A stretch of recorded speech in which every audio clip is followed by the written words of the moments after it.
Hey metalheads, you like tattoos? Of course you do. If you're in the Louisville, Kentucky area, come on over the bridge to Clarksville, Indiana, and get you some ink done at Ageless Art. If ink isn't your thing, they have a piercing studio as well. Visit agelessartclarksville.com to see some frequently asked questions, meet the staff. The shop is open Monday through Thursday, 12 to 8 p.m., Saturdays, 12 to 10 p.m., and Sundays, 12 to 6 p.m., all appointment-only spots.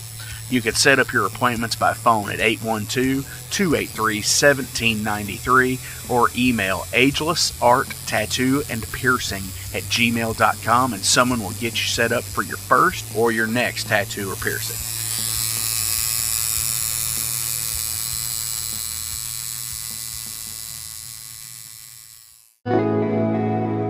Hey, it's Jeff McNichol down here at Mom's Music, 1900 Melwood Avenue. I was just thinking, when I was a kid, the magic was at Frankfort Avenue, the Mom's Music at Frankfort Avenue, and I used to beg people to get a ride down there just to hang out with the guys and see all the cool gear. Now that I'm the owner of this store, it's like a dream come true. We're recreating the magic with the vibe that we used to have at the old store. We're carrying all the gear that you're going to possibly want. We're giving you the outstanding service and personal attention that you deserve.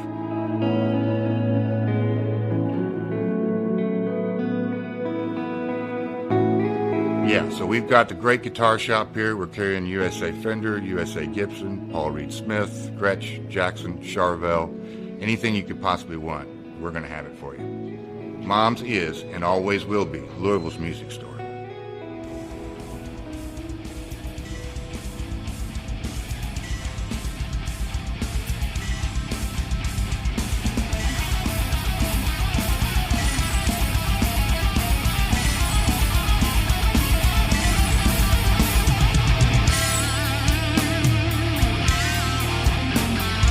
Thank you for tuning into the Metal Forge. I am Mark Jackson and I am your host. The premise of the show is pretty simple. Awesome interviews and awesome music.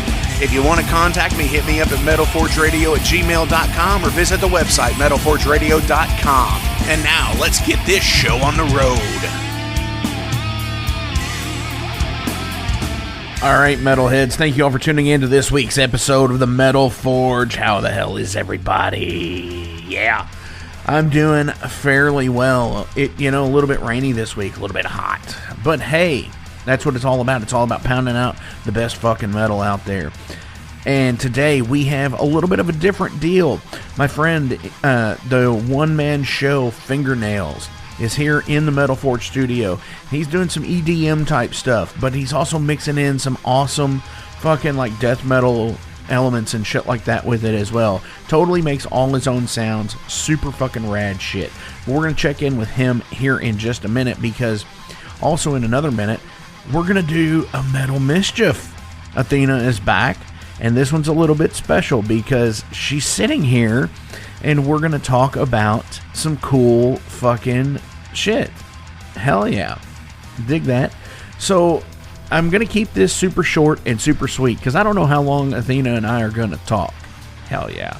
This is so fucking cool. I'm glad to have, Metal Mischief here in the Metal Forge this week. It's so fucking awesome.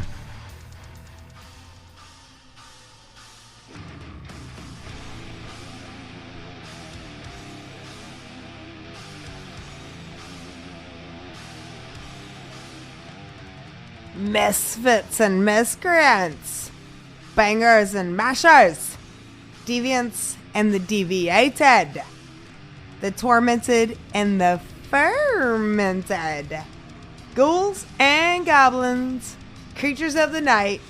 Jack those headphones, crank the volume to max, spark it up, and just relax.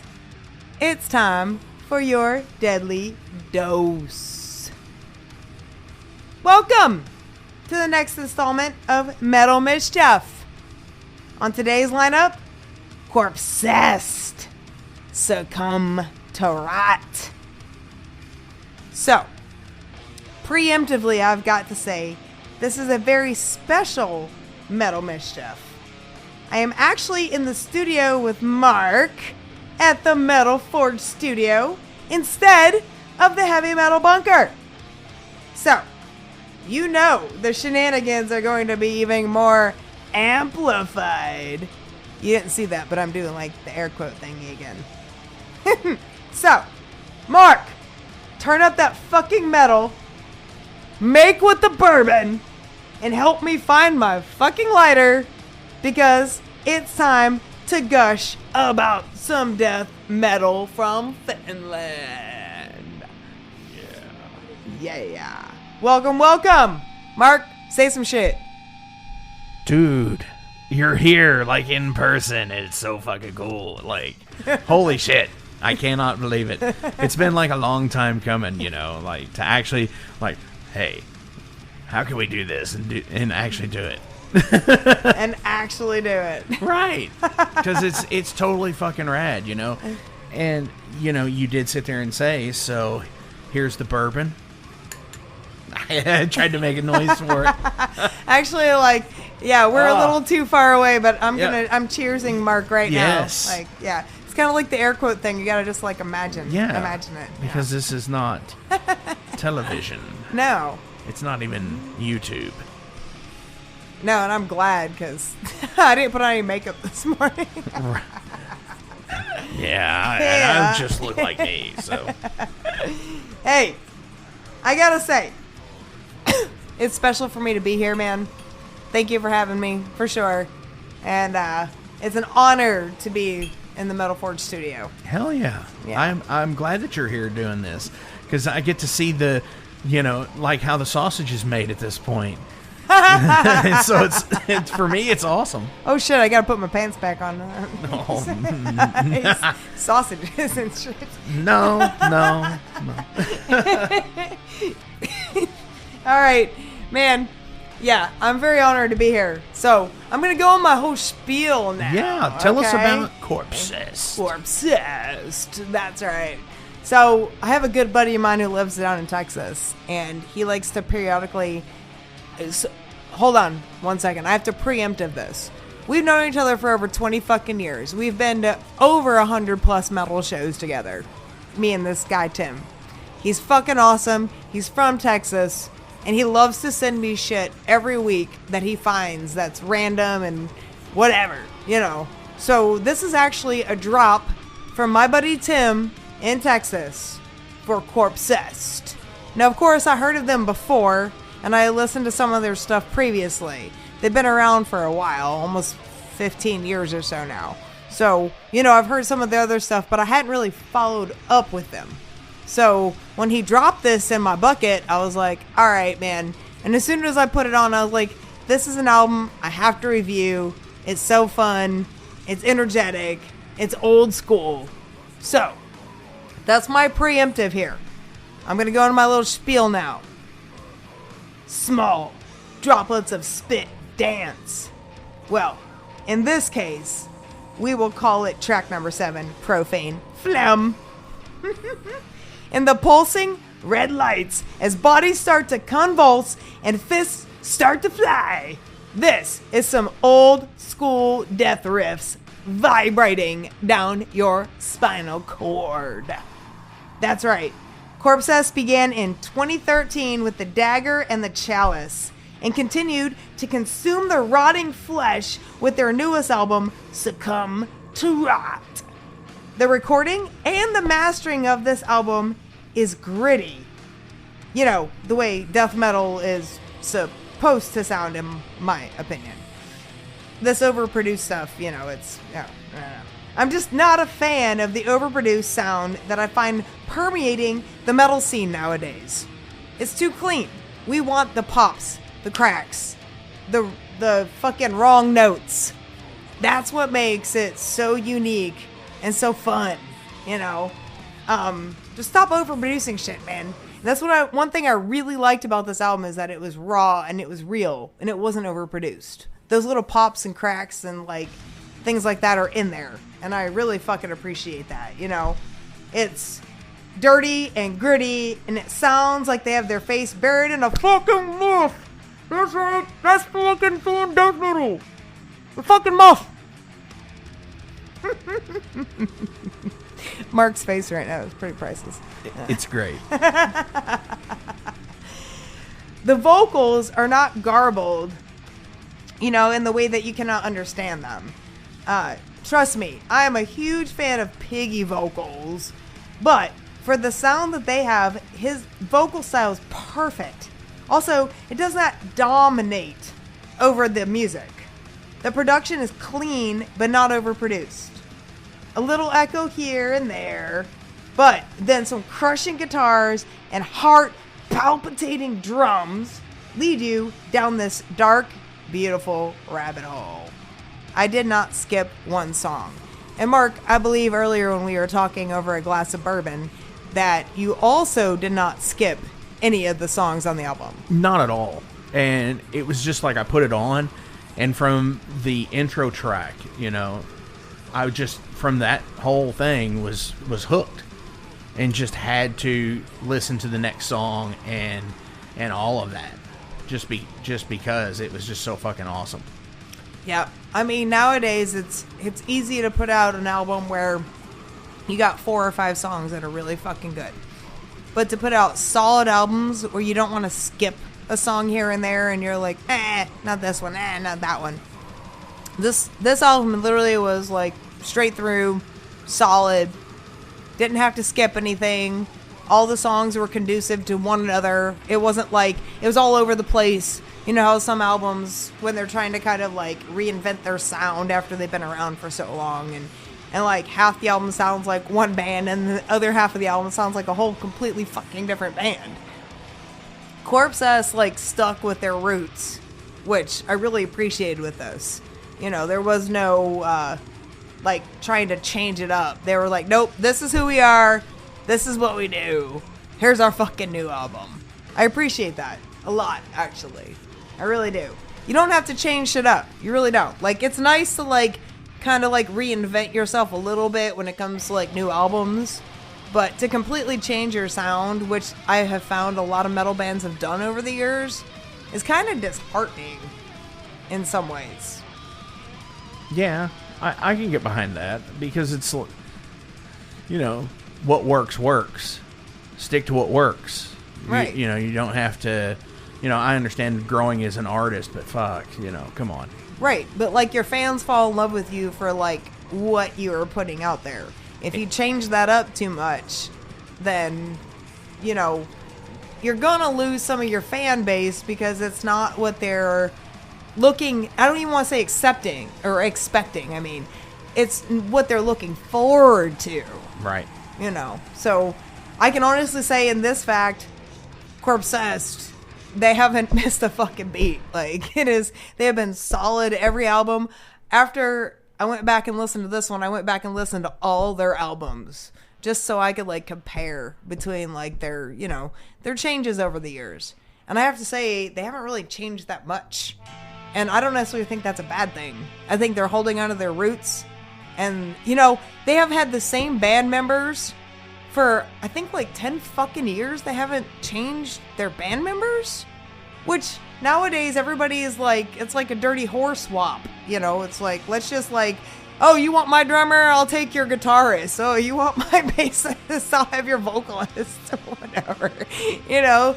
But, you know, I'm just giving props to CORPSESSED for being, like, solid in that way, that it's the same members all these years making these albums. And, you know, that, like, that's a steadfast thing for me as a metalhead, you know. And I can, like, look at the lineup and I was like, oh, man, I know these fucking motherfuckers. Hell yeah, that's something that's, like, totally rad to me, too, is the whole keeping the same members. Mm-hmm. That's, you know, that's all, like you said, it's unheard of today. I mean, I know of one professional band that I think has all its original members still. And I say professional meaning like major artist band, Rammstein. Yeah, yeah. Or is one of the only bands that I think I can pick that has like all its original members. And they have like 20,000 members. So. Right. But you're absolutely right, man. That's you got me. That's exactly what I was saying. Yeah. Like, yeah. Totally cool. I mean, I appreciate the fact that we have so many talented musicians that we can, like, kind of wife swap, you know, but at the same time, it's... I think some of them I know have wife swapped. I think that's like a reality show waiting now. Metalhead wife swap. You heard it here first. Don't be disappointed.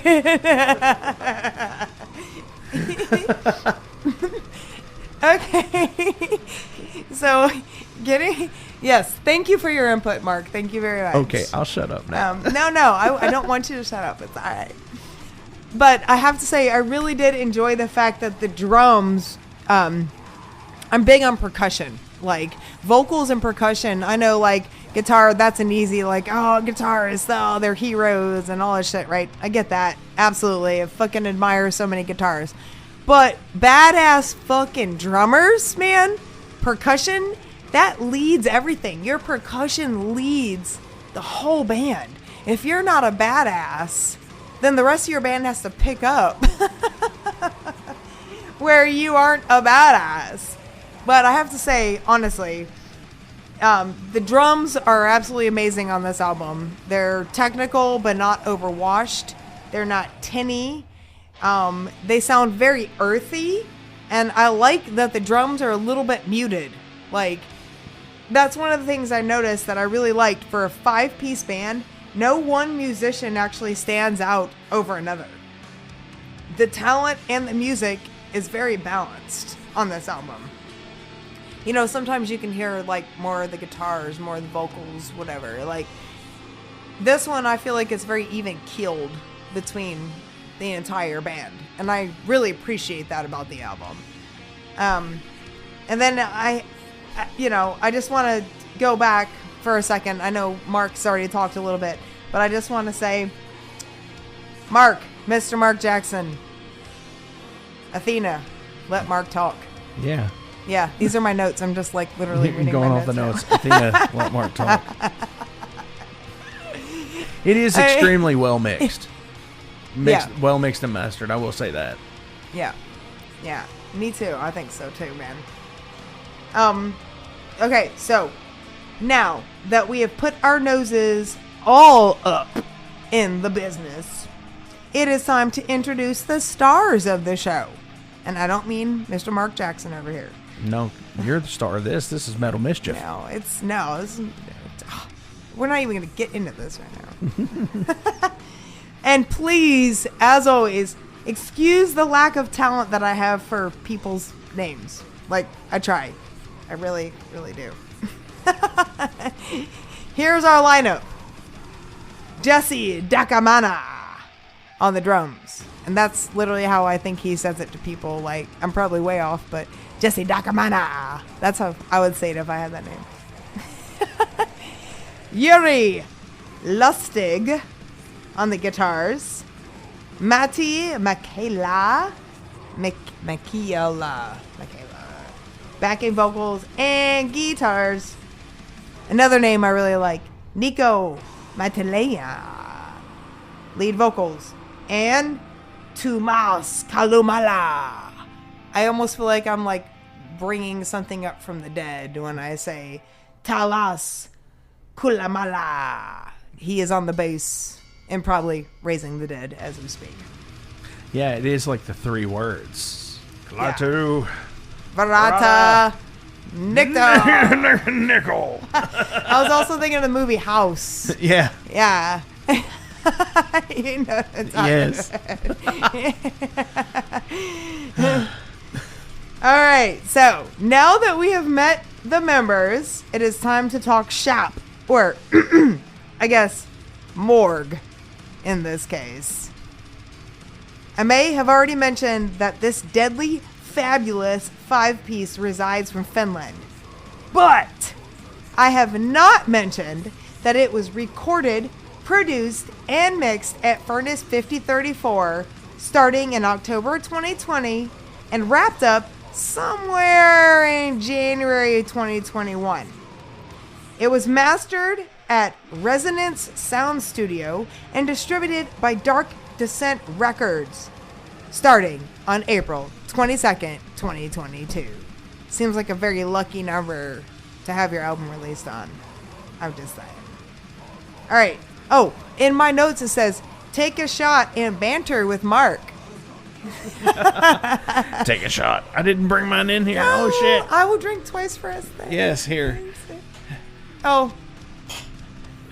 Yeah, it works. Oh. Thank you to Blackened Bourbon I was for sending me some. And, yeah. This was batch 107, I believe. Yes, and, batch 107. Quite tasty. I've thankfully, because of Mark, tasted batch 127 Yes. as well. And their rye today. Yeah. And they're all actually fantastic. If you don't know about the blackened bourbons, they actually, when they put the bourbon in the barrels and they're getting ready for that shit to fucking sit and ferment for a while, they play Metallica songs that vibrates the barrels, which in turn enhances the bourbon in really metal fucking ways. Right. Right? Yeah, ultra low frequency rumbles of Metallica playlist songs, which is pretty fucking cool. It is actually really fucking cool. And, you know, I can just imagine it's Metallica and the blackened. If we had like Cannibal Corpse or like Decapitated or something like that, or Cattle Decapitation or something, and they were like, you know, fermenting bourbon with Cattle Decapitation, just like, I don't know. I just feel like that would be in a really aggressive bourbon. It really would be, I think. It would probably burn like a son of a bitch. Right, but it'd feel so good. Oh, yeah. All the way down. Almost like, you know, that bangover in the morning when your neck hurts and shit. Oh, yeah. And you probably drank too many PBRs and like shots the night before. And I'm not even just talking bourbon. I'm talking like whatever the fuck your friends are feeding you. Anyway. I'm such a bottom shelf person at the bar. Oh my God, me too. I'm so poor. It's okay though. It's still metal as fuck, man. Fucking right. You know what you do? You drink, you watch metal, you hang out with your friends. That's what you do. Hell yeah. So, here's to you, here's to me. Add one more, and that would make 3. That's a Scarecrow original, by the way. Yeah. All right, so I always like to mention that you should stalk everybody on Bandcamp. Go! Support the metal community. Buy music. Buy merch. The scene would not thrive without us. Mark knows his band needs love too. And I don't mean find an old sock, a 15-year-old Sports Illustrated swimsuit edition, or your mom's vapor rub. That's hardcore. But realistically, I don't know about you, masturbation or sex to metal is a fucking volcano orgasm. Organism. I totally Organism. just read my own thing wrong. That's all good though. Orgasm.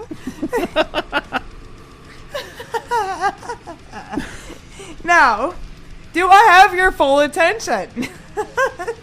Good, because it is time for Athena's 5-shot review.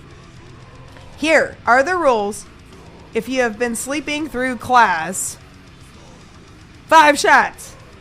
I needed 5 shots to get through this motherfucker. 4 shots. Meh. Coulda used some oomph. 3 shots. Good. Made me air drum. Bang my head. 2 shots. Really good. Put that shit in the glove box for traveling. And 1 shot. Excellent. I'll probably have a bangover in the morning. So, shitty drum roll. I am going to give CORPSESSED Succumb to Rot 2 shots. Really good, man. Put that shit in the glove box for traveling. All right, and since this is a special edition, Mark. Yeah. Oh. What is your shot review?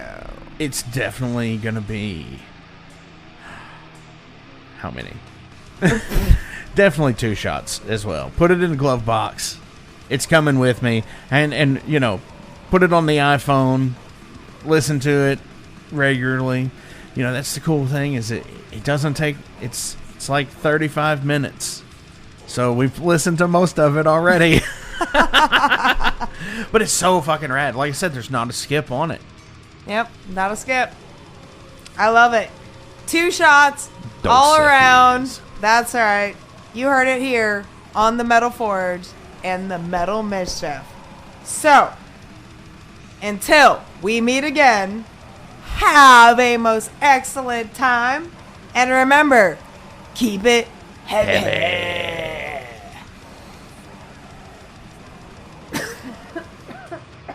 I had to cough for like 5 minutes. All right, we're going to go ahead and get into this with fingernails. This is Guiding Light.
Welcome to the night. You think you know Night Demon? Then the Night Demon Heavy Metal Podcast is for you. Step into the darkness as we peel back the curtain to give you an unprecedented, all-access look into the mind and the heart of the demon. We're talking band history, song analysis, studio anecdotes, stories from the road. It's everything a diehard Night Demon fan could want and more. This is the only place to learn the inside scoop, the deep dive trivia, the untold tales from the band members themselves and those closest to the Night Demon story. Need more? The sacred Night Demon Crypt will be pried open to reveal demo recordings that have never before seen the light of day, all with in-depth commentary by the band and the people who were there for the writing and recording process. This is a gold mine, a treasure trove of all things Night Demon. Head over to nightdemon.net or wherever you listen to podcasts. All right, metalheads, today is a little bit of a different episode because I don't know. Do you go by another name on stage? I know it's fingernails. Fingernails. But is it still the world of ZS? Yeah, I'd say so. Right. It's still just the crazy nonsense that I hear in my head. Definitely. Yeah. So, as I said, I have fingernails here in the Metal Forge studio. These are awesome when I can actually have somebody come into the little cracker box here and talk. So, dude, what's going on? Oh, nothing much. I've been trying to finish up an album, finish up a couple of collaborations that I'm working on. Currently don't have any shows booked, so I'm just making as much stuff in the studio as I possibly can. Definitely. So before we get into all of that, let's give a little bit of a preface here because you are electronic music. Yeah. But you also have elements with guitar and stuff like that too. Yeah. So I think the goal of the Fingernails project from the beginning was always to make really heavy music that doesn't necessarily rely on guitars and blast beats and gutturals and all that shit. Because I think heaviness is more of an attitude. It's not doesn't have anything necessarily to do with what is actually creating the sound. But lately I've been trying to incorporate more metal guitars and stuff and kind of blend my two loves of metal and electronic music together and to kind of this whatever you would call it. This amalgamation of yeah. Conglomeration of music. Yeah. Which is always interesting to me because, you said something that I immediately agree with, and that's heavy as an attitude. Mm-hmm. It doesn't necessarily have to be because of distorted guitars. Yeah. It can be a lyrical content. It could be like, out in your fucking face, just like ridiculous. Yeah. So, yes, for sure. Now, you and I have known each other for a while, and you moved to California and went to school and went to work in a studio and stuff out there before moving back to the Louisville area. Yep. So, how did that shift your music from being in like a band to doing it all by yourself? Well, I started making electronic music kind of actually by accident. I was writing a bunch of metal riffs, and I just wanted something where I could just program some drums. So it's not just a guitar you're hearing all the time. So I downloaded this software and pirated it, obviously, because that's how you do it. Right. That's how you get started with anything. I'm telling Lars. And then I realized I can make all these it had all these synth plugins. And I was like, oh, I can make techno music. And it was really shitty. But so that's how I started doing that. And then I just started doing it kind of for fun, and I didn't really have a direction or anything. And then I went out to California and I met up with a group of people that do monthly meetups. And they did kind of like like a writer's round type of thing. Like you play something that you're working on, and then they give you some feedback and tips and stuff. And then that's when I realized, oh, okay, people are kind of actually interested in what I'm doing. I should probably start trying to take this a little more seriously and actually actively try to get better. So that's when I started the Fingernails project, and it's just kind of grown since then. Absolutely. So with all of that, you said you know, like the think tank, like the writer's round type deal, and, you know, getting the feedback. I think in this day and age, people really discredit electronic music. Like, people are like, oh, well, they could just do it over a weekend type shit. But when it really doesn't do that. It's just like anybody else who writes a song, especially if you put theory behind things. Yeah. It just, I mean, it is, there are a lot of people out there that will just download like loops and sample packs and just all the little elements of a song that someone else made, and they assemble it to something. And yeah, I can agree that it doesn't really take a whole lot of energy or quote unquote talent or whatever to do that. But there's, if you're really trying to make your own sound, there's a lot of time and work that goes into actually making your own sounds, because not a lot. So you got to make all these crazy sounds that you hear. Like, they don't just exist. You know? Like beat makers in rap and hip hop. Yeah. You know, they do the core writing process of it, and then, you know, sell those to whoever, or collaborate with somebody else to sit there and say, hey, put something over this. Yeah. And that's the other thing that, you know, I've played you on the radio side of this show before. There's no vocals on anything. Yeah. I don't have any metal vocals on anything yet. That's interesting. I've worked with singers, but it's all like, you know, we're pretty like singing. Operatic. Yeah, not operatic. That'd be cool though. That would be. I'd be down for something like that. For sure. But no, there's no like screaming or anything on any of it yet.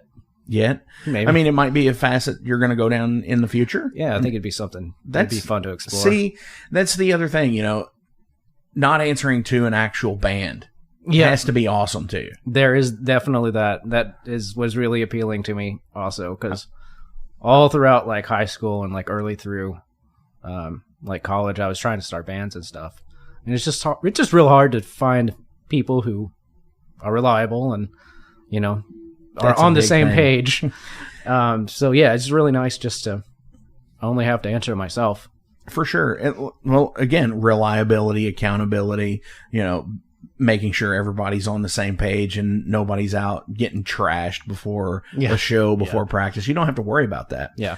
Which, for the longest time, you didn't actually perform live, but that's something that's changed here recently, correct? Yeah. I played when I was out in LA starting in like 2016. I played a few shows out there. Then I stopped for a while when I moved back here and kind of restarted my life again. But I've started playing shows again the past few months. So it started just as me like in my bedroom making really crappy music without the intention of playing it anywhere. I think that's most bands. Probably, yeah. Yeah. But I'd never had the intention of playing it until I met those people out in LA, and they were like, you should really start playing some of this shit out. Okay, if you say so, put me on a show and we'll see what happens. Well, I agree with that, because anybody, it seems like any five dudes that could get together and be a recording deal, you know, you could have them do whatever, but going out and making it, you know, playing in a band, playing on stage, that's the realness aspect of it and being seen. Yeah, and it's really hard to get five people who can go on tour at the same time too. Right. Absolutely. You know, for you, that would be a dream. I would think you could sit there and pack up your car with whatever you have, your guitar and your laptop or whatever, or mix station, and just, you know, hit places at random if you wanted to. Yeah. You know, and that's the other thing, is there's so many different places that you could perform, not necessarily being, quote, in the metal scene. You know, while you might brush up against metal, but you brush up against like EDM, which we're going to rechristen that title for electronic death metal. Sweet. I like it. Hell yeah. Yeah. So it's going to be Fingernails electronic death metal. Electronic death metal. Which is, I like that a lot. I like that. Right. Because a lot of times I will approach something that's like, all right, I want to make a death metal song without guitars. How do I do that? How would Death write a death song without guitars? Right? Yeah. Yes. That's amazing. I would pay to see that. Like, get me the time machine. Yeah. Right. And we're going to go back. We're going to get Chuck, and we're going to be like, all right, now don't play guitar on it. Oh, yeah. How do you do this? That's ridiculous. I mean, that's absolutely ridiculous. But that's what it's all about, is being ridiculous. So, jumping into the shows again, with this being a kind of a new thing, how does this work? Because I've seen people play to like tracks on stage and stuff like that, but that are not primarily metal musicians. Mm-hmm. They're experimental stuff like that they play to tracks on stage. How do you do it though? Well, now that I've started doing shows again, I'm just doing regular DJ sets with all pre-recorded songs. But back when I was playing out in LA, I would have a big APC MIDI controller hooked up to my laptop, which would give me, I was able to separate out my songs and like into the stems and kind of mix and match the different elements a little bit more so than you can with just 2 decks on a DJ mixer. But yeah, I'm just doing basic DJ sets now. If it becomes more of a thing where I start playing guitar more, I could probably try to incorporate that, some live guitar over. I'll just mute them, just bounce out like a version of the song without the guitars in it, and just play with that. Yeah, or doing like the loop station type stuff. Where, that would be totally fucking rad. That would be cool. I've seen quite a few people do that. Dustin Swaggart, who was on the show a while back, that loop station pedal is like his whole band. That's cool. And is it just him on stage? Yeah, absolutely. And nice. and it's acoustic, but it's like a heavier deal with it. So yeah, I would totally be interested in seeing something like that, because I legit went to a show one time and it was just like a dude brought a folding table and a computer chair and was just like clicking his mouse. And that was it. Yeah. And I was like, wow, this is kind of exciting. Yeah. Yeah, I would hope that anything I do would be a little bit more interesting than that. Right.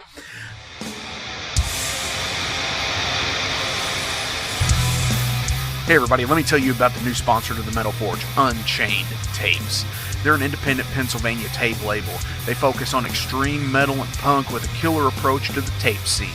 Visit their web store at unchainedtapes.bigcartel.com now to get your fill of tapes. And for being a Metal Forge listener, enter the code METALFORGE10 at checkout to get a 10% discount on your total purchase. That's unchainedtapes.bigcartel.com.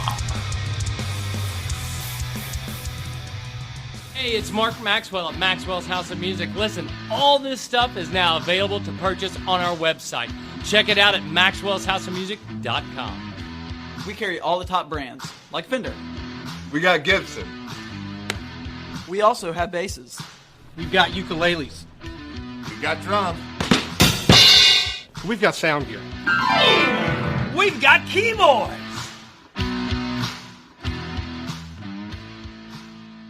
It's Gonna Get Weird is the name of the podcast. We're on season 2, so you have a whole season to get weird with Frank Green and Scott Clark. The best part is there's always laughter. Oh, yeah, you can pull that out. We have national touring comedians, NFL stars, rock stars, your local friends. It always gets weird. Weird answers. Have y'all ever snorted coke off of a 78 Pinto? No? You ain't no man. Weird questions. Who had a bigger cocaine habit, Jock Sutherland or Kaywood Ledford? Neither one, because they stopped beating their wives. And weird we never even thought of. Well, no. My friend is on acid, and I sent my friend to go find a payphone so that I can call and turn myself in for murdering this guy and ruin my life. We love all types of people, but we don't love all people. Weird. It's Gonna Get Weird is the name of the podcast, available everywhere. And thank you to Big X Sports Radio for being a proud sponsor of It's Gonna Get Weird. Frank Green, Scott Clark. Yeah. So, another thing is that with albums, you do have quite a few things out. And obviously, stuff on Bandcamp, Spotify, all those places, links will be listed below for stuff like that. But you don't have anything out on physical media yet either, do you? No, I honestly never even thought about it. That would be really cool. Right. Yeah. I mean, so is that a goal to do something on a physical medium at some point? It is now. I would love to have some of my stuff on vinyl. I think that'd be really cool.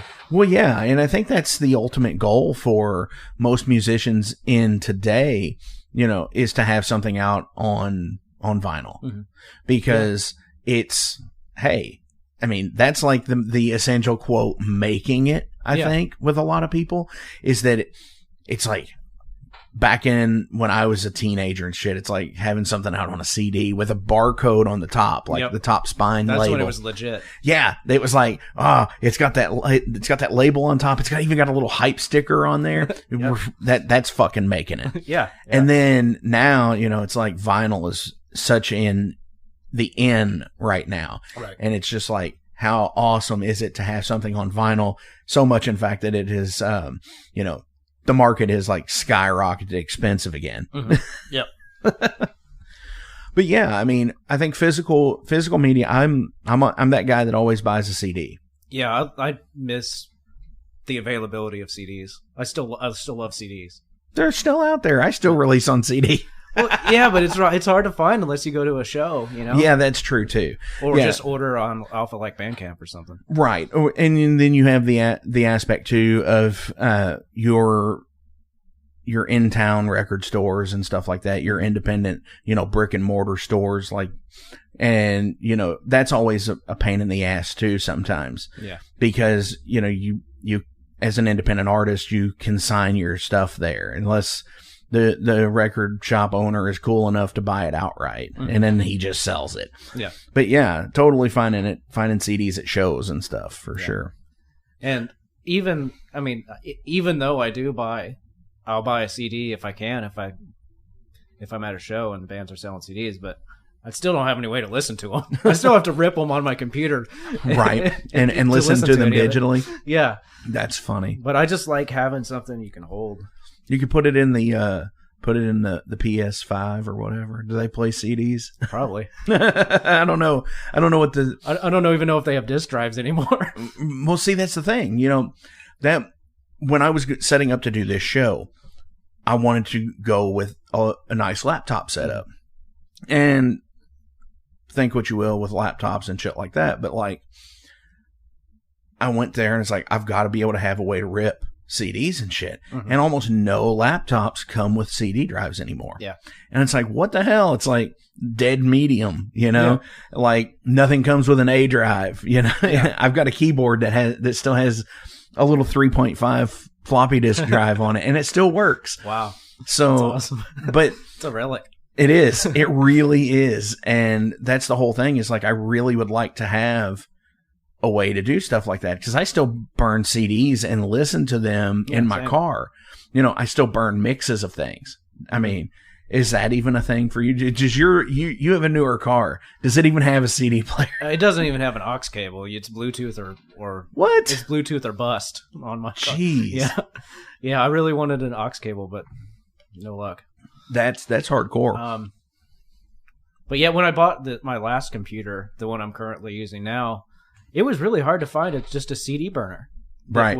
Like a USB one that could connect and wasn't a piece of shit. I actually had to do a lot of shopping online just to find a burner. Right. Oh, I'm sure, because that's the way the technology has worked. And I'm sure with your programming that you use, you probably, when you first started this, it was probably like the most bare bones, like Fruity Loops or whatever. Yep, that's what it was. I mean, of course, because it was the easiest pirated software. Because everybody and their brother downloaded it off of LimeWire. Yes, sir. Absolutely. That's what it was. I was there too, but I didn't stick with it, of course.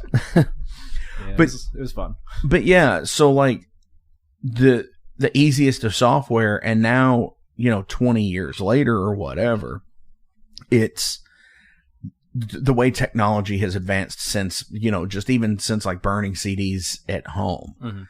And now look at the affordability behind it, I guess. Yeah. And that's one of the things I like about having the physical media too, that you don't get on digital downloads, is you can unfold the artwork and sometimes it's like a cool poster or something, For sure. Sometimes you'll download something off Bandcamp and it'll come with the PDF booklet, but that's not as cool. And it's not the same, no. Yeah. And, I know a lot of people that that do that have an actual PDF booklet, not just the cover art. And you're right, it's not the same, that poster aspect, if that's the case, or actually seeing the lyric printout is another thing. And, you know, I think that's like the big fascination that I had with vinyl, is the artwork was just so big on there. You notice a lot of details. For sure. Like, you get a copy of like Sad Wings of Destiny by Judas Priest, and you just see all of the color in there. Or take, for example, the album Sacrifice by Motorhead. The artwork in there is so much going on that you can just dissect that album cover and go completely wild and see something different almost every time. Yeah. You know, like Nazis marching into hell type shit are on that cover, and it's so cool because of that. Have you seen the I think they're up to like 2 or 3 different volumes at this point, but Injustice for Art, the art book of it's all metal art. No, I haven't seen it. They talk to the artists and like, what was your inspiration or process for like designing this album cover? It's pretty cool. I'm going to have to look into like that. it. I would definitely really like that. And you know what I really like too is when independent artists will, so for example, you have like the Injustice for All cover. What you said made me think of this. And then you have like a recoloration of it. Where like Lady Justice is in like a burgundy dress or something, and she has blonde hair, where it's not just the marble statue on the cover type thing. I really enjoy stuff like that, where like little variants. Yeah, like little variants out there, which is so cool. Speaking of which, do you do anything like that with your digital art for your albums? Do you even do that? No, I mean, I get art, I like commission. Okay. Or I'll just purchase one that someone else has made already. But it's just the cover. I don't have like.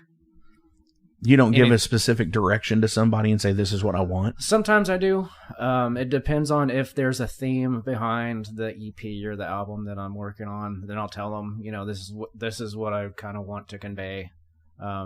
It just really depends on whether or not it's got a concept behind it. Okay. Now, which is interesting to me, because being in a band that actually, you know, has a vocalist, albeit shitty. No, don't say that.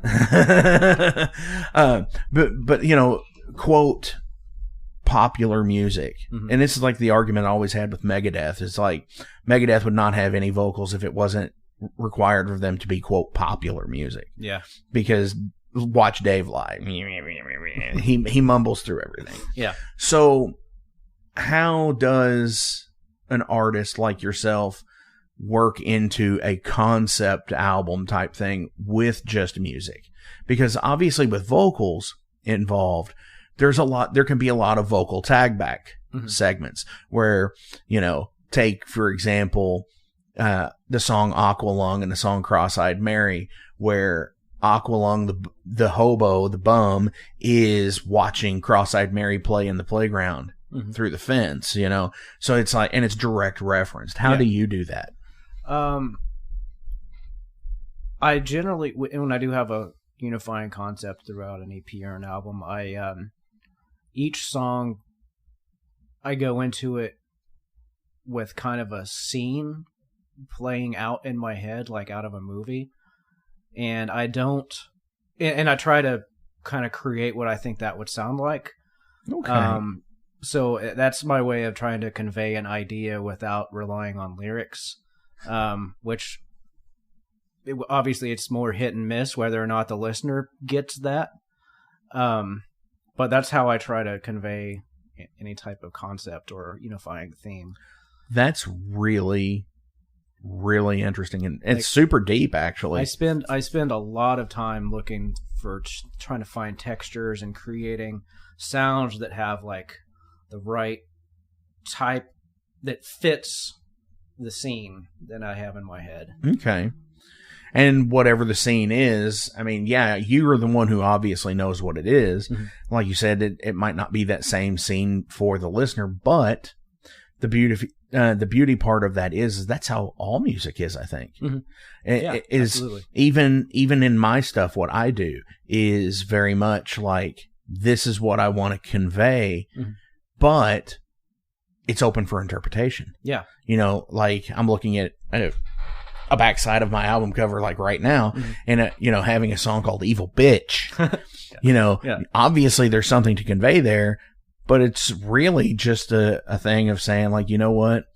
You suck, but I suck too. So it's like that whole thing. Yeah. And I think there's something about instrumental music that it's because you're not told what the song is about through the lyrics. It kind of invites the listener to be part of the creative process because they have to assign their own meaning to it. For sure. And see, I think that's one of the biggest things about being an artist, I think. You know, whether it be visual art like a painter or a filmmaker or even, you know, instrumental music, whatever, is having that open for interpretation. Yeah. Hell yeah. Absolutely. Absolutely. So what's next? I mean, after the bourbon, you know, you hear the little clink of the ice. I'm working on a few collaborations with some people. I'd like to wrap those up. I've got 2 songs I'd like to make for the album I'm currently working on, as well as a collab that I need to finish for that. What else is going on? I have a 3-track EP with a friend that's done. We're just waiting on other artwork and different kind of non-musical aspects. Right. Waiting on finishing for that. And then I'd just like to get back out and start playing some more shows now that I'll have a lot more material. For sure.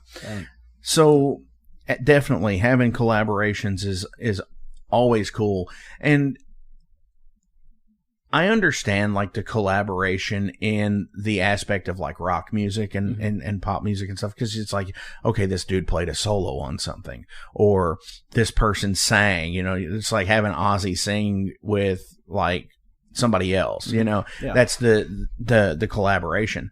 But like when you do like electronic music, how do you collaborate? It's like one of you will write like this and they put like layer something over it. Yeah, sometimes. And a big factor is whether or not you're actually in the room with the person, or if you're just collaborating online. It's a lot more fun to be in a room with someone and let them do their thing. And if you hear something in your head, you're like, all right, scoot over. All right, let me drive for a little bit. And let me have the keyboard. Yeah. And you just kind of trade off ideas. And then it does also help a lot to actually just be able to see what someone else is doing, because everybody's got different skill sets and different workflows and ways of doing things. But if you're collaborating online, it's a lot more difficult because it's not as instantaneous. Yeah. Instantaneous, because you got to send it. You got to wait for them to get the time to look at it. Right. And then wait for them to send it back. And then you make your notes and send it back and say, hey, drop the bass in the mix a little bit or whatever. Yeah. But I think with what you just said about being in the same room is I've written in the same room with musicians for pretty much my entire teenage life to my adult life, almost my entire adult life and everything. But what you just said was like the equivalent of getting in a room and writing lyrics with somebody. And it's like knowing how to play into their skill set in person with each other. And that's totally rad. Yeah. Because I never would have known that was the same, like the equivalent, just on a different side of the spectrum. Yeah. Yeah. That's rad as fuck. Now I'm like, hey, I might want to collaborate with Zach. Yeah, I'm down. Let's do it. Well, I'm sorry, with fingernails. But yeah, it is cool because everyone does bring, especially if you're collaborating in a room, everyone's kind of got their skill sets. Like one person be really good at sound design, one person's really good at like writing catchy melodies, and everyone just kind of gets assigned a job according to what they happen to be really good at. For sure. So in that regard, before we switch over here, is whenever you go in and you start with a blank screen and you've got whatever going on inside your head to actually, that blank canvas, how is it for, it's like, do you start with like a beat, or do you start with like, you try to map out like the melody? Yeah, I usually start with the structure in my head, and so I place markers on the project of where, all right, this will be where the build-up is, it's where the drop is, where the verse is, and then I will spend, on most projects, I'll spend like a day just finding the right sounds or making the right sounds, and so I'll just have a bunch of empty tracks with like VSTs loaded on them with the sound that I want to use. Okay. And I'll only use probably about half the ones that I find or come up with. But then whenever it comes down to actually making the song, I always start with the drums, and I always go by section. So I'll fill out like, this is the first drop. I'll make the drums for it, then the basses for it, and then add the melodies on top of that. And then I'll work actually backwards from the first drop to like the verse or the intro or whatever you want to call it, because it's got to kind of tease the drop, right? You got to give them little hints of what's coming up. So I'll start with the main part and then work my way backwards. Okay. Well, see, that's totally rad. That's like, I mean, I would assume that's how you would do it, mm-hmm.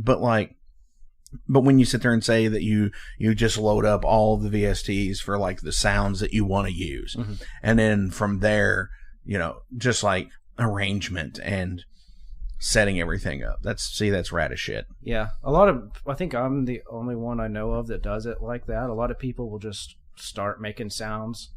But I get too bogged down in sound design aspect.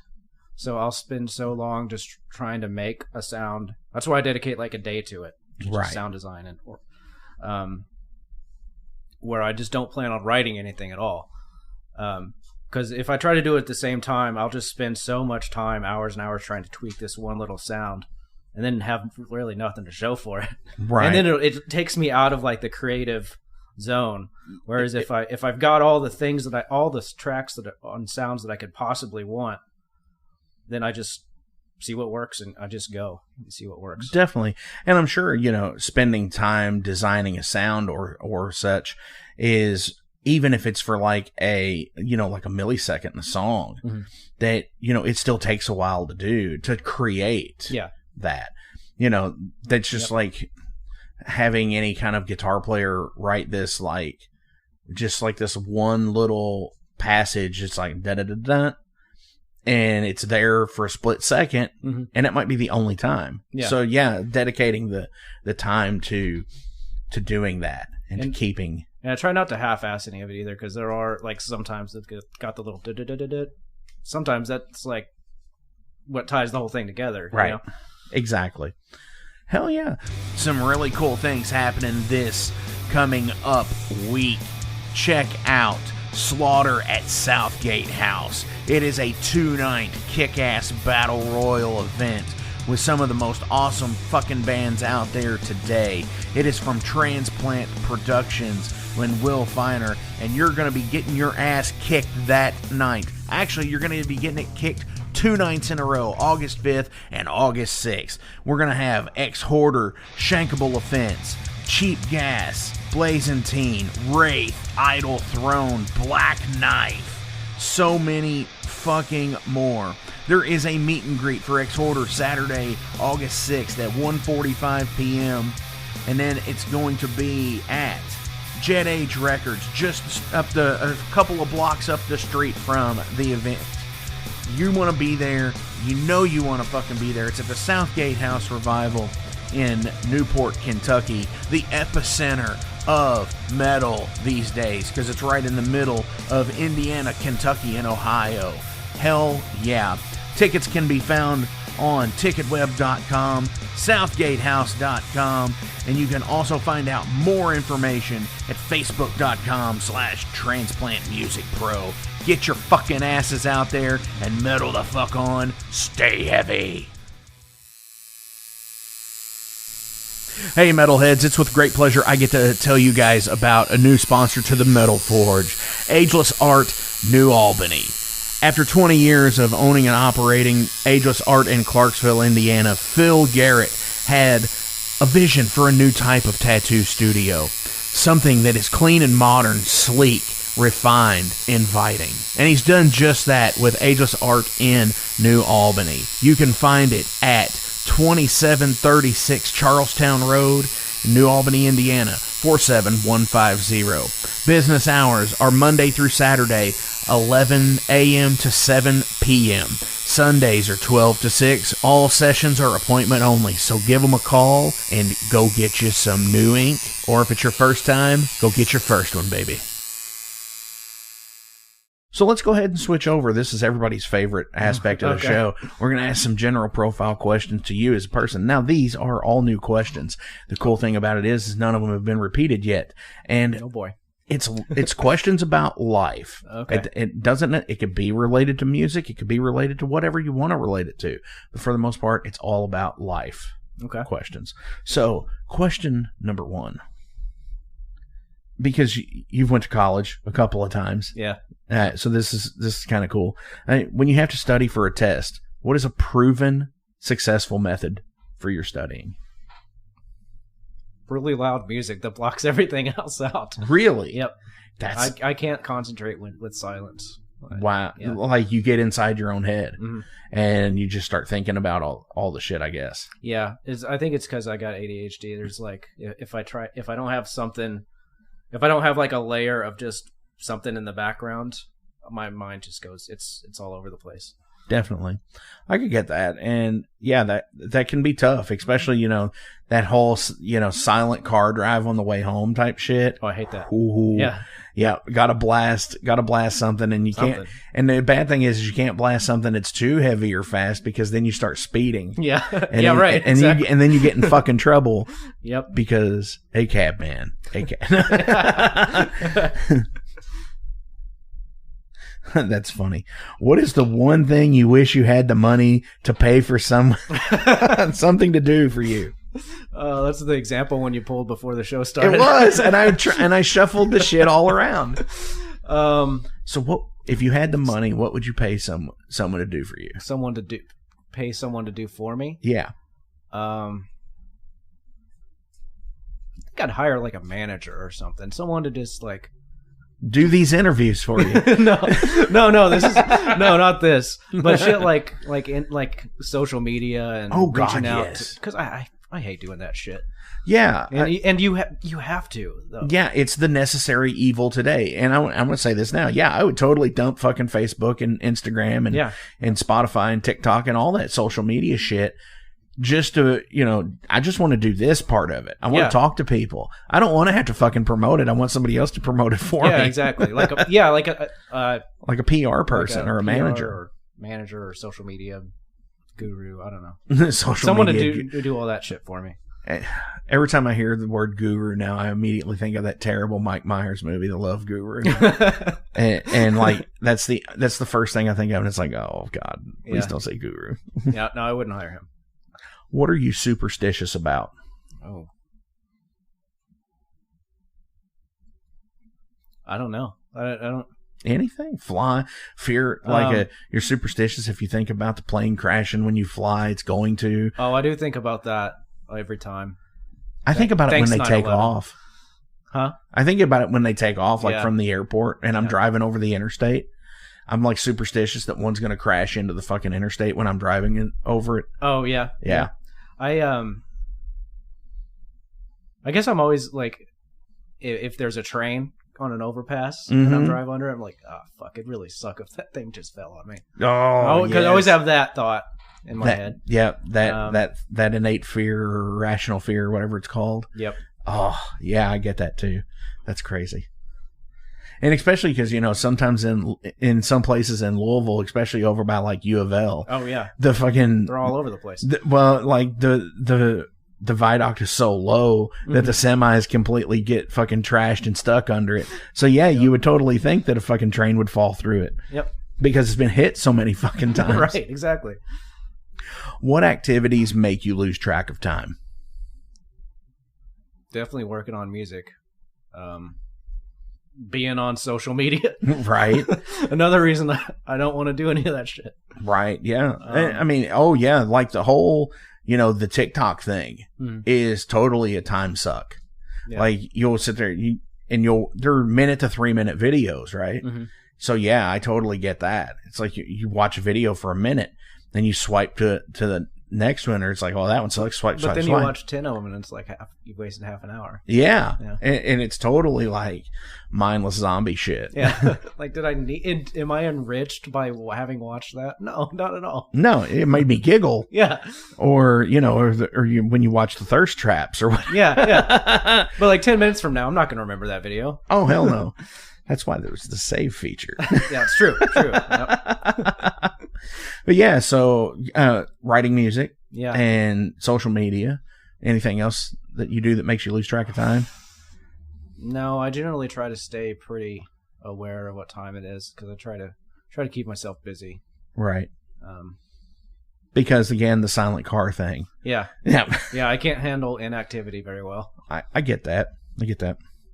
What do you think one of the biggest cons of being famous would be? The assumption that just because you're famous, everyone likes you, I think would be a big misconception. Yep. Yeah, for sure. That I could see that. Yeah. That's pretty fucking then you just huge. Turn into an asshole. Yeah, I mean, you turn into Axl Rose. No. Gotta give Axl some shit because he's from Indiana. Is he? Yeah. Oh. You didn't know that? I did not. Yeah, he's from Lafayette. Really? Yeah. Oh. But no, I think that's a big deal too, that just because you're famous doesn't mean that everyone likes you. Yeah. I mean, let's face it. I mean, but is that famous or infamous? I don't see a distinction really. Okay. Because, what I mean, I don't want to say Hitler's famous. Yeah. Oh no. Yeah, I wouldn't say that. You know what I'm saying? Because famous means like, Freddie Mercury was famous. Metallica are famous, but like I would say that Dave is infamous because not a lot of people like Dave Mustaine. Yeah. I'd say Lars is infamous. Yes, Lars is definitely infamous. I mean, for sure, because of certain things that he's done in his career. Mm-hmm. I'm probably going to fucking get an email back on this. So, all right. all right. No. It's all good. Yeah, but for sure, just because you're out in the media and out in the spotlight, yeah, you can be a shit person. And just because you get free shit all the time doesn't really mean that people actually like you. For sure. Do you have an area of your life that you are never satisfied with? Probably something musically related, because I never feel like I've gotten to where I want to be. Okay. But then again, if I did reach the point where I thought I had maxed out my potential or whatever, there wouldn't really be much incentive to keep doing it. For sure. So that's interesting. That brings up, that when is a song done for you? That's a tough one. Yeah, it is. Because you have the ability, well, I mean, all of us, even with like me being in an actual band, have the ability to do remixes and remasters. Mm-hmm. But in electronic music, it is far more acceptable to do remixes of songs, like where you use like the same drum beat mm-hmm. and the same quote verse riff. Yeah. And you just rearrange it.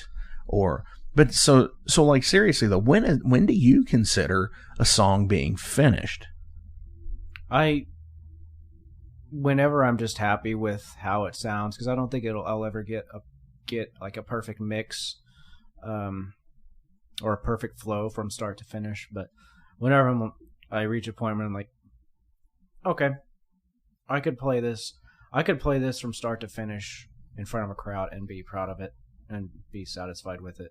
Okay. I'd say that's probably as close. That's when I would consider something done. Nice. Because that's always been a thing for me. Like, yeah. When do I consider a song finished? And for me, it's like this. Mm-hmm. This is when I consider it finished. It's like, and I'm holding up physical media. That it's written to what I wanted it to be. Mm-hmm. I don't have to bicker about a part in a song saying like I really wish that pre-chorus wasn't there, because I'm just not gonna record it that way, right? But once it is released upon the world, I feel like it is a finished thing. Yeah, and once it's out there, you can't change it unless you want to like do a remaster, right? And I know people who have done that for years, who have written the same song for the last 20 years and rewrote it and re-recorded it, and it's like, I don't get that. It's like, dude, hey, it sucked 20 years ago. It's not getting any better. You know, I just, and I hate to be that guy, but like, I don't ever see a point to, it'd be like Metallica re-recording like Creeping Death. It's like, you can't get any better than what it is. Oh no, Creeping Death is perfect. Right. It's perfect. You know, and that's like Kiss. Kiss fucking re-record all their songs on every Greatest Hits album. Yeah.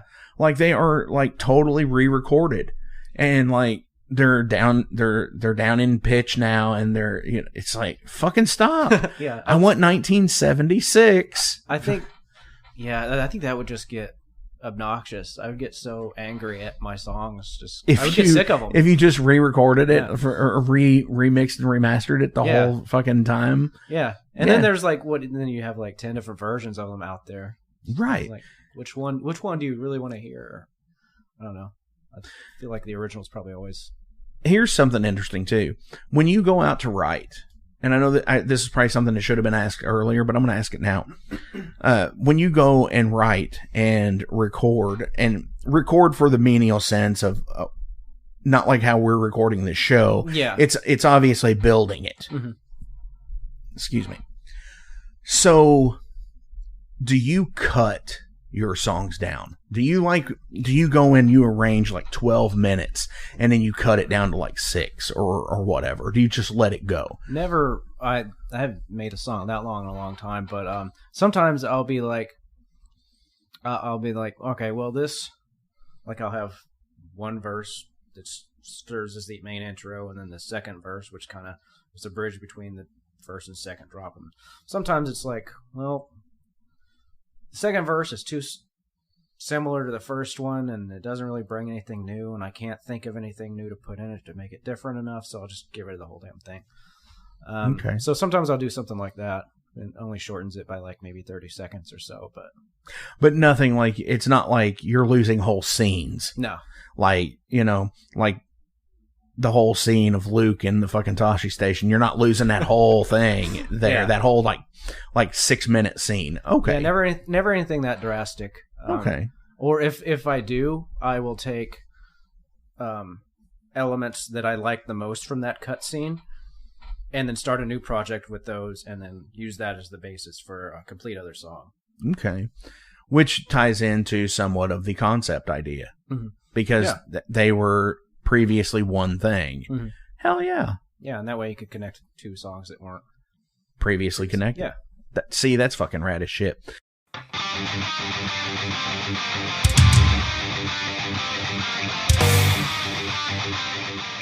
Hey, let me tell you guys about Mercenary Press. They're an independent London label and distributor of all things metal.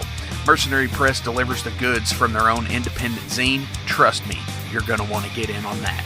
To distributing various bands from all over the world, including Cramp from Spain and Sadistic Force from Texas. Visit mercenarypress.bigcartel.com to find out what all they have in stock and what you can order. And for Metal Forge listeners, enter code METALFORGE to receive a discount on your total purchase at mercenarypress.bigcartel.com. Check it out now.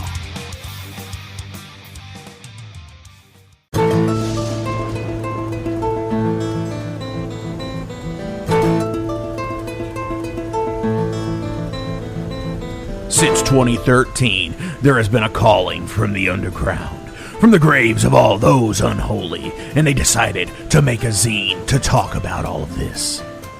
Soulgrinder Zine, an independent metal zine to keep you informed on all things metal and horror from the underground.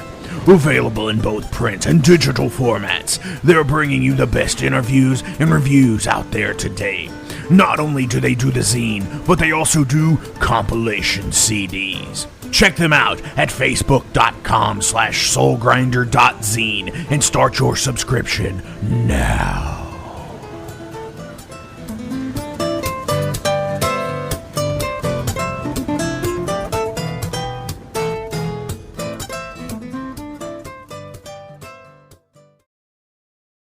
Hey guys, Wrestling Steve of the Wrestling Steve Show here. So if you're currently listening to the Metal Forge with Mark Jackson, then you understand that Mark Jackson has a pretty discerning taste when it comes to music as a whole. You'll also understand that he has a discerning taste for professional wrestling, just like me. My show is called the Wrestling Steve Show. I talk about modern and classic pro wrestling in a completely unbiased, unfiltered way. Be sure to check me out on all available podcasting platforms. That is the Wrestling Steve Show. And I am the host, Wrestling Steve. Just remember, like Confucius said, man who goes through turnstile in Thailand is going to Bangkok. Pro wrestling. Dude, before we finish, as always, links are listed below, so please give a like, a share, and a follow. Hit him up on social media because he loves that shit. He's on it every day. Unfortunately, I am. No, but seriously, click the like button, give him a share, give him a follow. Do you have anybody you want to say any shout-outs to? You? No, fuck that. Stop it. I mean, fuck, dude. You came out to see us in Hollywood when we played there. So. Yeah, that was a fun time. That was meeting Jeff Hanneman at the Rainbow before he had passed away, and see, I don't remember that at all. You keep telling me about yeah, that. I must have been pretty hammered at that point. I think I was the only sober one there. I think I had like one beer. Yeah, and I'm fucking in Hollywood with one beer. It's like what the fuck. But I had to like make sure everybody got where they needed to be. Yeah. Yep. Shout outs to Midwest Massive. They are a group that's putting on a bunch of they do monthly EDM shows. Okay. And they got me back on the stage. So they've been really cool. Girlfriend Noki's been awesome, super supportive of everything. Super awesome. Yep.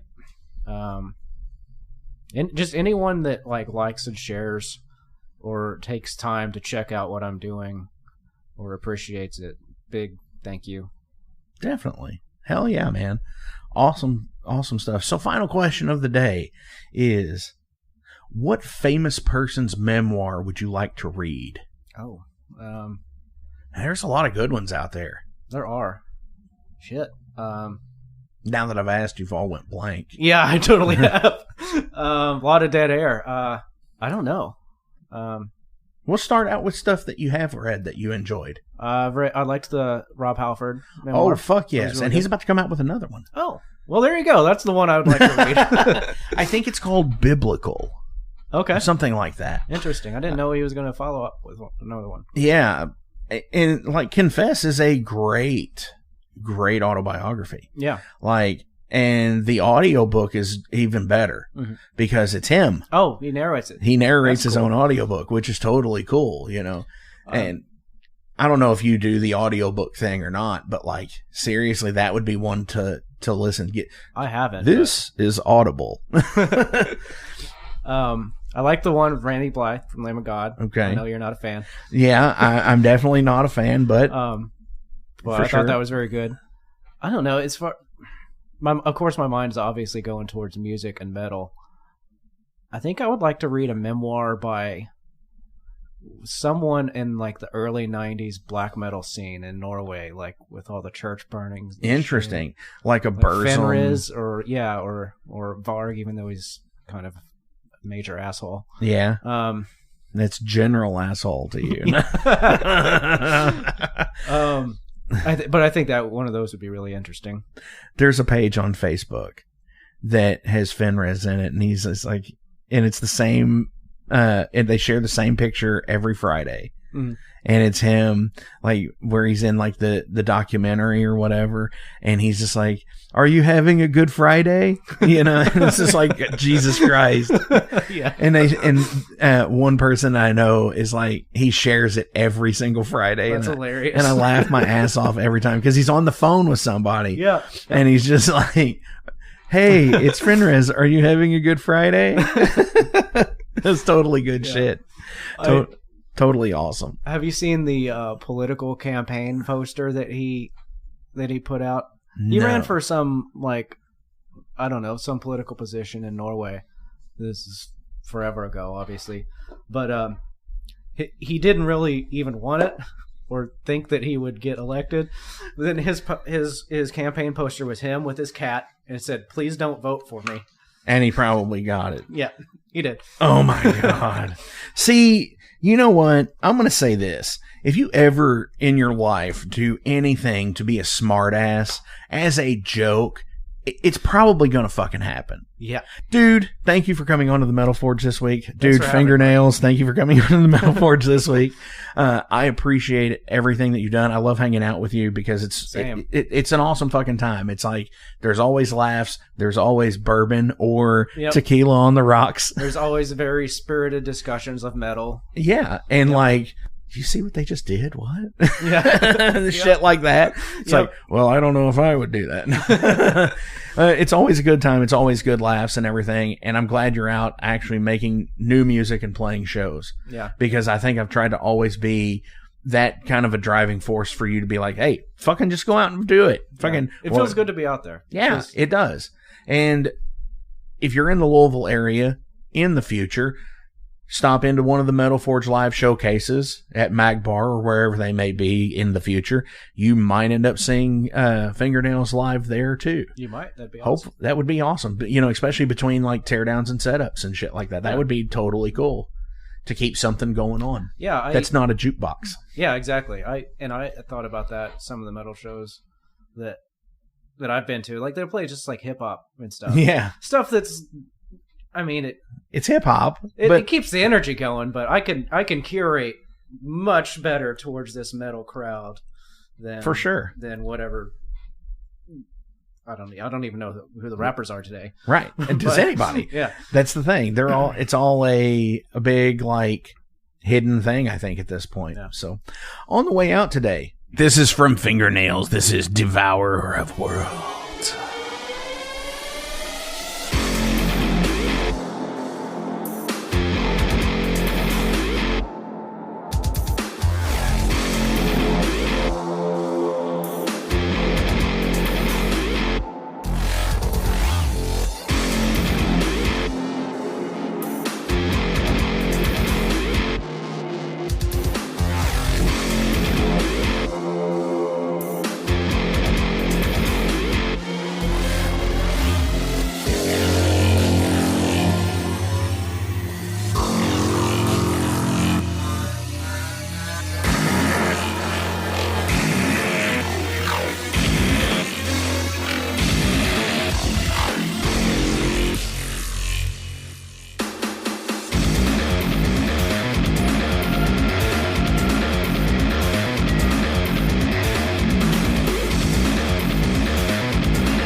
Hey, thank you all for tuning into this week's episode of The Metal Forge. I want to take a minute to remind you guys about the Patreon page. Over on the Patreon page, we have the tiers set up to support the production of the show. We feature the Down and Dirty, which is just $1. There's nothing special for that one, it just sends me a thank you because every dollar helps. Then there's the Double Down and Dirty. Much akin to the Down and Dirty tier, everything helps produce the show in the end. You make your presence known, and I appreciate that more than you realize. Thank you for being a dedicated friend and supporter to the Metal Forge. By selecting that tier, you will receive some cool Metal Forge stickers in your mailbox. Now, we're really going to start pounding the metal madness with the Apprentice Metalhead for just $5 a month. By becoming an Apprentice Metalhead, you'll be given early access to the shows, published 24 hours before everyone else gets it. You're also going to receive 3 entries in any contest that we do here at the Metal Forge. You're also going to receive a 10% discount on all Metal Forge merch, and you're going to receive a sweet Metal Forge patch for your battle jacket or backpack. And now, here is the big one. This is the Master Metalhead for just $10 a month. By becoming a Master Metalhead, you will receive a hand-numbered Metal Forge Master Metalhead membership card. You're going to be given early access to the shows as well, with 36 hours before everyone else. You're going to receive 5 entries in any contest that we do here at the Metal Forge. You'll be able to submit audio questions that I will use on the show of you asking questions to the upcoming guests. Remember, timing is everything, and you will need to keep up with the upcoming guest list on the website. You're also going to receive advanced knowledge of any new merch coming out and be given a 25% discount on all Metal Forge merch.